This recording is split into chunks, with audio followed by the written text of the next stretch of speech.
बिस्मिल्लाहिर्रहमानिर्रहीम। अस्सलाम वालेकुम डियर स्टूडेंट। इस वीडियो में हम क्लास 9 मैथ की एक्सरसाइज 2.5 का क्वेश्चन नंबर 3 और 4 कंप्लीट सॉल्व करेंगे, जबकि क्वेश्चन नंबर 1 और 2 के लिए मैंने अलहदा से वीडियो बनाई हुई है, जिसका लिंक मैं इस वीडियो की डिस्क्रिप्शन में भी डाल दूंगा। जबकि आप इसी चैनल पर क्लास 9 मैथ्स के प्ले लिस्ट में भी सारी वीडियोस देख सकते हैं। अब क्वेश्चन नंबर 3 है, right the real and imaginary part of the following number. ये नीचे हमें कुछ कॉम्प्लेक्स नंबर दिए गए हैं, तो हमने इन कॉम्प्लेक्स नंबर में जो रियल पार्ट है वो बताना है और जो इमेजिनरी पार्ट है वो बताना है। ठीक है, आपको मैंने इंट्रोडक्शन सेक्शन में बताया था कि जो स्टैंडर्ड फॉर्म है किसी भी कॉम्प्लेक्स नंबर की, वो इस तरह उसको लिखा जाता है a+b(i). इसमें ये जो a वाला पार्ट होता है ये रियल पार्ट होता है, और जो आयोटा के साथ जो वैल्यू आ रही होती है वो इमेजिनरी पार्ट होती है। ठीक है, तो अब इसी चीज को ध्यान में रखते हुए हम सॉल्व करते हैं। ये हमारा रफ वर्क है। ठीक है, वैसे मैंने समझाने के लिए यहाँ पर लिखा हुआ है, ये आपने क्वेश्चन का पार्ट इसको नहीं समझना। ठीक है, अब देखें ये पार्ट 1 है, हमें ये कॉम्प्लेक्स नंबर दिया गया है, तो इसका हमने रियल और इमेजिनरी पार्ट अलग-अलग करके बताना है। तो देखें इस कॉम्प्लेक्स नंबर को मैंने जी के इक्वल रख दिया, क्योंकि मैंने आपको इंट्रोडक्शन सेक्शन में और पिछले क्वेश्चन में बताया था कि हमेशा हम कॉम्प्लेक्स नंबर को जी लेटर से शो करते होते हैं। ठीक है, तो ये मैंने z इज इक्वल टू ये कॉम्प्लेक्स जो नंबर है ये दे दिया, लिख दिया था। ठीक है, अब इसका रियल पार्ट कौन सा है? ये वाला रियल पार्ट है, क्योंकि अगर आप इस फॉर्मेट को ध्यान में रखें तो देखें ये a की जगह हमारे पास क्या आ रहा है, 1 आ रहा है, तो ये रियल पार्ट हो गया। तो ये मैंने लिख दिया रियल ऑफ z, यानी कि ये जो z कॉम्प्लेक्स नंबर है इसका जो रियल पार्ट है वो 1 है। और इसका इमेजिनरी पार्ट कौन सा होगा? मैंने लिखा है इमेजिनरी ऑफ z, यानी कि जो z कॉम्प्लेक्स नंबर है इसका इमेजिनरी पार्ट क्या होगा? आयोटा के साथ जो वैल्यू होती है। देखिए आप इस फॉर्मेट को ध्यान में रखें, ये जो b है ये इमेजिनरी पार्ट है, क्योंकि ये आयोटा के साथ आ रही है। तो यहां पर b की जगह क्या क्या है? यहां पर i के साथ कोई भी वैल्यू नहीं लिखी हुई, तो हम जानते हैं कि जब भी किसी बेस वैल्यू के साथ कोई वैल्यू नहीं होती तो वहां पर वैल्यू 1 होती है। इसका मतलब है कि इमेजिनरी पार्ट इस कॉम्प्लेक्स नंबर में क्या होगा, उसकी वैल्यू क्या होगी? 1 होगी। तो मैंने लिख दिया इमेजिनरी पार्ट ऑफ z, इस कॉम्प्लेक्स नंबर जो z है इसका जो इमेजिनरी पार्ट है वो 1 है। तो ये इसका रियल पार्ट हो गया, ये इमेजिनरी पार्ट हो गया। ये सोल्यूशन हो गया पार्ट 1 का।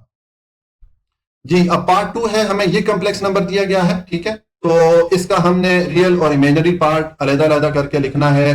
तो देखें जिस तरह पार्ट 1 में मैंने किया था कि इस कॉम्प्लेक्स नंबर को मैंने जी के को लग दिया, क्योंकि मैंने आपको बताया कि हम कॉम्प्लेक्स नंबर को हमेशा जी लेटर से शो करते हैं। अब इसका रियल पार्ट लिखेंगे, तो इसका जो रियल पार्ट है ये -1 है, तो मैंने लिखा है रियल पार्ट ऑफ जी, यानी कि इस कॉम्प्लेक्स नंबर का जो रियल पार्ट है वो -1 है, तो मैंने -1 लिख दिया। और इमेजिनरी पार्ट कौन सा होता है? जो आयोटा के साथ आ रहा होता है, यानी कि ये जो 2 है ये इमेजिनरी पार्ट होगा, तो मैंने लिख दिया imaginary part of z is equal to 2।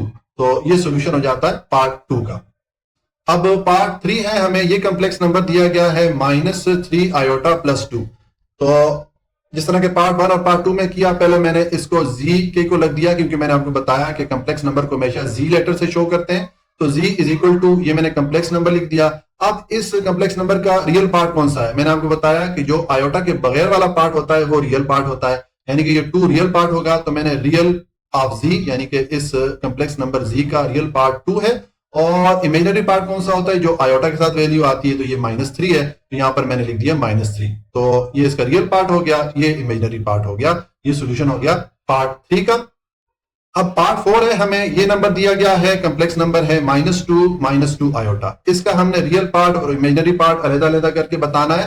तो देखें इस कॉम्प्लेक्स नंबर को मैंने जी के को लग दिया, जिस तरह के पिछले सारे पार्ट्स में मैंने आपको बताया कि हम कॉम्प्लेक्स नंबर को हमेशा जी लेटर से शो करते होते हैं। अब इसका पहले मैं रियल पार्ट लिखूंगा, तो मैंने लिखा है रियल ऑफ जी। ठीक है, इसका रियल पार्ट कौन सा होगा? जो आयोटा के बगैर वाला पार्ट होता है, यानी कि ये -2, तो ये मैंने लिख दिया -2। और इसका इमेजिनरी पार्ट लिखूंगा, तो मैंने लिखा है इमेजिनरी ऑफ जी, यानी कि इस कॉम्प्लेक्स नंबर का इमेजिनरी पार्ट कौन सा होगा?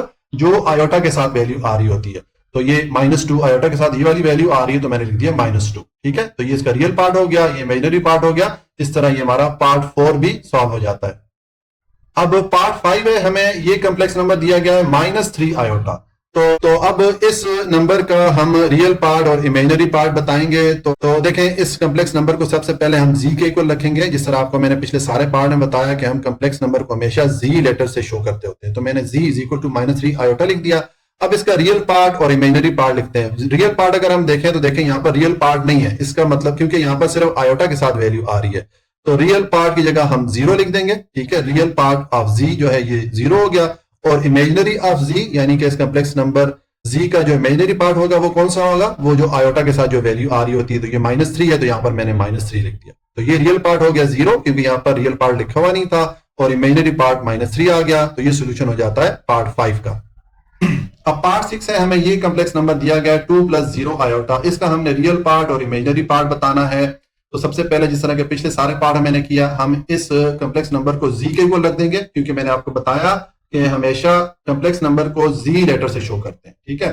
तो z = 2 + 0 आयोटा कर दिया। अब इसका रियल पार्ट कौन सा है, रियल पार्ट कॉम्प्लेक्स नंबर का वो वाला पार्ट होता है जो कि आयोटा के बगैर होता है, यानी कि ये 2 जो है रियल पार्ट हो जाएगा, तो मैंने लिख दिया रियल पार्ट ऑफ z = 2, और इमेजिनरी पार्ट लिखेंगे तो मैंने लिखा है इमेजिनरी पार्ट ऑफ z, ठीक है, यानी कि इस कॉम्प्लेक्स नंबर का इमेजिनरी पार्ट कौन सा होगा, आयोटा के साथ जो वैल्यू आती है वो इमेजिनरी पार्ट उसको हम कहते हैं, ठीक है, कॉम्प्लेक्स नंबर का। तो यहाँ पर आयोटा के साथ क्या है, 0 है, तो मैंने इमेजिनरी पार्ट के सामने लिख दिया 0। तो ये इसका रियल पार्ट हो गया, और ये हमारे पास इमेजिनरी पार्ट हो गया।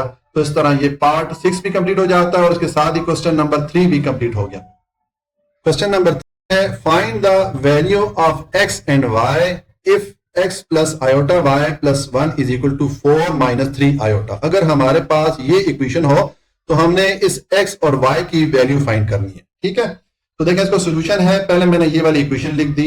अब नेक्स्ट हमने ये करना है कि इक्वेशन की लेफ्ट हैंड साइड है ये वाली, इसको हम कॉम्प्लेक्स नंबर के स्टैंडर्ड फॉर्म में ले आते हैं, ठीक है। देखें ये स्टैंडर्ड फॉर्म है, ये हमारा रफ एरिया है, ये मैंने आपको समझाने के लिए यहाँ पर लिखा हुआ है। मैंने आपको इंट्रोडक्शन सेक्शन में बताया था कि किसी भी कॉम्प्लेक्स नंबर का स्टैंडर्ड फॉर्म इस तरह होता है कि पहले उसका रियल पार्ट लिखा जाता है, फिर उसका इमेजिनरी पार्ट यानी कि आयोटा के साथ जो पार्ट आ रहा होता है वो लिखा जाता है। तो अब इस नंबर में अगर आप देखें, इस साइड पे देखें, तो हम x और 1 इसको पहले लिख देंगे, क्योंकि इसके साथ आयोटा नहीं आ रहा, ये रियल पार्ट हो गया, ठीक है। और ये आयोटा y जो है इसको मैंने नीचे लिख दिया, मैंने y आयोटा लिख दिया। अब ये आयोटा वाला पार्ट था तो इसको मैंने बाद में लिख दिया। तो अगर आप इस फॉर्मेट को ज़हन में रखें तो हमारा ये जो है रियल पार्ट हो गया, और ये इस कॉम्प्लेक्स नंबर का इमेजिनरी पार्ट हो गया, क्योंकि ये आयोटा के साथ आ रहा है, ठीक है। तो ये हमारी लेफ्ट हैंड साइड हो गई, और राइट हैंड साइड को हमें चेंज करने की जरूरत नहीं है, क्योंकि ये ऑलरेडी कॉम्प्लेक्स नंबर के स्टैंडर्ड फॉर्म में है। रियल पार्ट पहले आ रहा है, उसके बाद आयोटा के साथ जो वैल्यू है वो आ रही है, ठीक है। अब ये x और y की वैल्यू फाइंड करने के लिए हमें नेक्स्ट ये करते हैं कि इस इक्वेशन में जो रियल पार्ट है यानी कि ये x + 1 इसको हम इक्वल रख लेते हैं इस इक्वेशन की राइट हैंड साइड पे जो रियल पार्ट है 4 के। इसी तरह इस इक्वेशन के लेफ्ट साइड पे हमारे पास ये जो इमेजिनरी पार्ट है आयोटा वाला पार्ट है, इसको हम इक्वल रख लेते हैं इस इक्वेशन की राइट हैंड साइड पे जो आयोटा वाला पार्ट है यानी कि -3 के। तो हम रियल पार्ट को रियल पार्ट के इक्वल रख लेते हैं, और इमेजिनरी पार्ट या आयोटा वाले पार्ट को आयोटा वाले पार्ट के इक्वल रख लेते हैं। तो मैंने लिखा है by comparing real and imaginary parts, ठीक है। तो अब इक्वेशन की लेफ्ट हैंड साइड पे देखें, ये हमारे पास रियल पार्ट है x + 1, मैंने लिखा है x + 1 और इसको इक्वल मैंने रख दिया। इक्वेशन की दूसरी साइड पे हमारे पास रियल पार्ट क्या है 4 है, तो मैंने 4 के इक्वल रख दिया।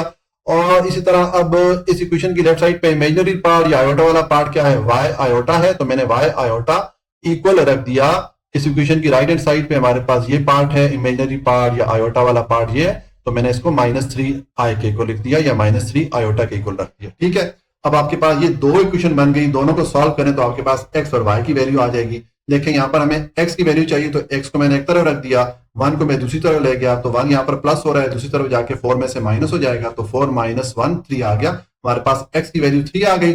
और यहाँ पर देखें y आयोटा = -3 आयोटा है, दोनों तरफ से आयोटा आयोटा को एक दूसरे के साथ कैंसिल करें तो हमारे पास पीछे y की वैल्यू आ जाती है y = -3। तो ये हमारे पास x की वैल्यू आ गई, ये हमारे पास y की वैल्यू आ गई। इस तरह हमने x और y की वैल्यू इस इक्वेशन में फाइंड कर ली। तो ये सोल्यूशन हो जाता है क्वेश्चन नंबर 3 का। इसके साथ ही हमारी एक्सरसाइज कंप्लीट हो जाती है। अल्लाह ताला से दुआ है कि अल्लाह ताला आपको जिंदगी के हर मैदान में कामयाब करे। अगर आपको वीडियो में किसी भी जगह कोई भी पॉइंट समझ में नहीं आया हो तो आप कमेंट में मेंशन कर लीजिएगा, मैं उसको दोबारा एक्सप्लेन करने की कोशिश करूंगा। वीडियो को लाइक, सब्सक्राइब और शेयर करना मत भूलिएगा। अपना बहुत ख्याल रखिएगा। अल्लाह हाफिज।